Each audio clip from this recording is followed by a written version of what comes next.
Hi guys, இன்னைக்கு என்ன வீடியோன்னு பார்த்தீங்கன்னா டின்னருக்கான ஒரு குட்டி விலாக் தான். டைம் வந்து ஒரு 8 இருக்கும். நானே கிளாஸ் முடிச்சுட்டு ரொம்ப டயர்டாக வீட்டுக்கு வந்தேன். என் ஹஸ்பண்ட் டின்னருக்கு காடை வாங்கி க்ளீன் பண்ணி மசாலாலாம் போட்டு வச்சுருந்தாரு. வந்து செய்யின்னு சொன்னார். நானா அட போப்பா ரொம்ப டயர்டாக இருக்கு, என்னால் முடியாது, நீங்களே செய்யுங்கன்னு சொல்லிட்டேன். சரின்னு சொல்லிட்டு அவர் வெங்காயம் தக்காளிலாம் கட் பண்ணி செய்ய ஸ்டார்ட் பண்ணிட்டாரு. நானும் ஒரு பக்கம் சப்பாத்திக்கு மாவு ரெடி பண்ணி வச்சிட்டு இருந்தேன்.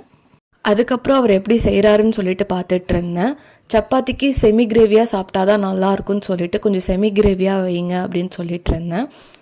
சம்டைம்ஸ் ஒர்க் முடிச்சுட்டு லேட்டாக வீட்டுக்கு வரோம் அப்படின்னும் போது அவர் எனக்கு குக் பண்ணி கொடுப்பாரு. ரொம்பவே டேஸ்ட்டாகவும் இருக்கும். இந்த மாதிரி உங்கள் வீட்லேயும் செய்வாங்களா என்னன்னு சொல்லிட்டு கமெண்ட் பண்ணுங்கள். நானுமே சப்பாத்தி போட ஸ்டார்ட் பண்ணிட்டேன். ரொம்பவே சாஃப்டாக வந்தது. ஒரு 50 மினிட்ஸ் தான் ஊற வச்சேன், பிகாஸ் டைம் இல்லை. அண்ட் எங்களோட டின்னரை சப்பாத்தி காடை கிரேவியோட முடிச்சிட்டோம். உங்கள் வீட்டில் என்ன டின்னர்னு கமெண்ட் பண்ணுங்கள். ஃபார் மோர் வீடியோஸ் சப்ஸ்கிரைப் பட்டனை தட்டி விடுங்க. தேங்க்யூ.